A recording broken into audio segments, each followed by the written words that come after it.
இறையேசுவில் பிரியமுள்ள சகோதர சகோதரிகளே, இன்றைய நாளின் நற்செய்தி வாசகத்தை சிந்திக்க உங்களை அன்போடு அழைக்கின்றேன். இன்றைய நற்செய்தி மத்தேயு 15 1 முதல் 2 மற்றும் 10 முதல் 14 முடிய. அக்காலத்தில் பரிசேயரும் மறைநூல் அறிஞரும் எருசலேமிலிருந்து இயேசுவிடம் வந்து, உம் சீடர் மூதாதையரின் மரபை மீறுவது ஏன்? உணவு அருந்தும் முன் அவர்கள் தங்கள் கைகளை கழுவுவதில்லையே என்றனர். மேலும் இயேசு மக்கள் கூட்டத்தை தம்மிடம் வரவழைத்து அவர்களை நோக்கி, நான் சொல்லுவதை கேட்டு புரிந்து கொள்ளுங்கள். வாய்க்குள் செல்லுவது மனிதரை தீட்டுப்படுத்தாது, மாறாக வாயிலிருந்து வெளிவருவதே மனிதரை தீட்டுப்படுத்தும் என்றார். பின்பு சீடர் அவரை நோக்கி, பரிசேயர் உமது வார்த்தையை கேட்டு மனவேதனை அடைந்தனர் என்பது உமக்கு தெரியுமா என்றனர்.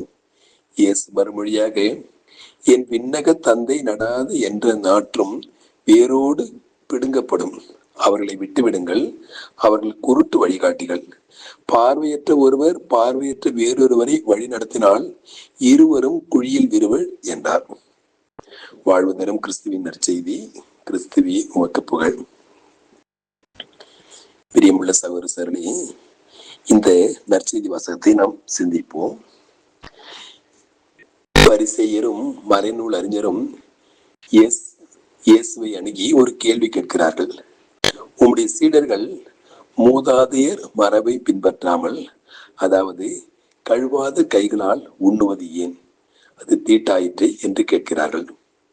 அப்பொழுது இயேசு அவர்களுக்கு பதில் சொல்கிறார், உண்பதும் குடிப்பதும் தீட்டாகாது, மாறாக உள்ளத்திலிருந்து வெளிவரும் எண்ணங்களும் பேசும் சொற்களுமே மனிதரை மாசுபடுத்தும் என்று சொல்கிறார்.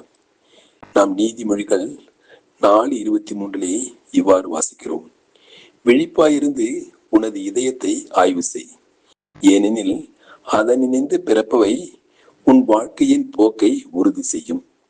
எனவே நம் உள்ளத்தின் எண்ண ஓட்டங்கள், நாம் பேசும் சொற்கள், நாம் மேற்கொள்ளும் அமைதி, பொறுமை ஆகியவற்றுக்கான முயற்சிகள் நம்மை தூய்மைக்கு இட்டு செல்லும்.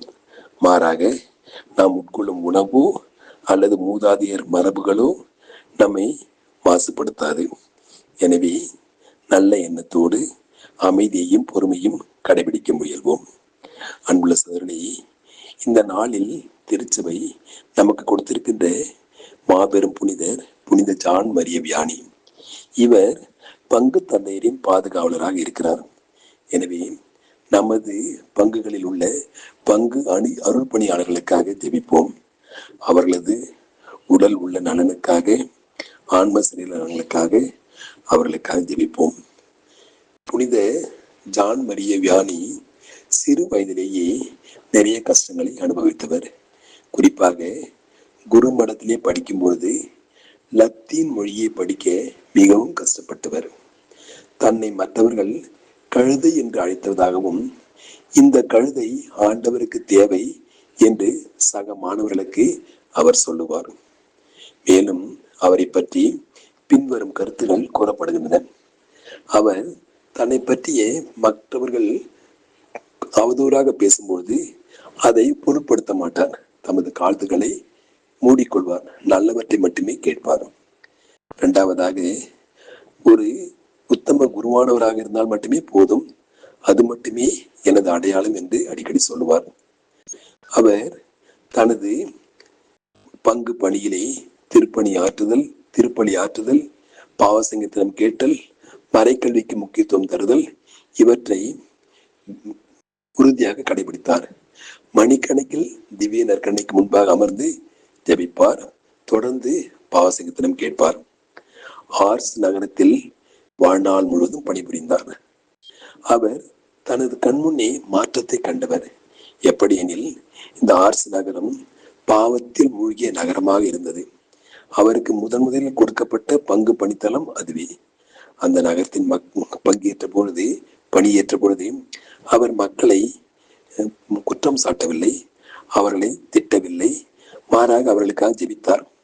ஆரம்பத்திலே மக்கள் அவரை எள்ளி நகையாடினாலும் நாளாக ஆக மக்கள் அவரது ஜபத்தின் அருமையை புரிந்து கொண்டு அவரை வந்து பார்க்க ஆரம்பித்தார்கள். அவரிடம் பாவசங்கீதனம் செய்ய ஆரம்பித்தார்கள், மனமாற ஆரம்பித்தார்கள்.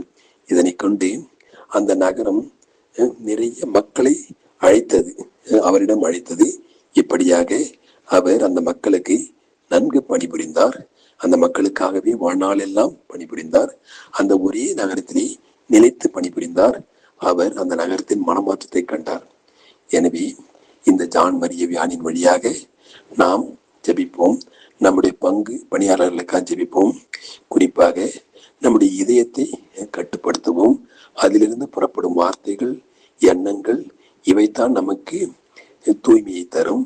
மாறாக நமது உண்ணும் உணவோ அல்லது உடல் சார்ந்ததோ நமக்கு தூய்மையையோ அல்லது தீட்டையோ கொடுப்பதில்லை. எனவே நம்முடைய உள்ளத்தை தூய்மைப்படுத்துவோம்.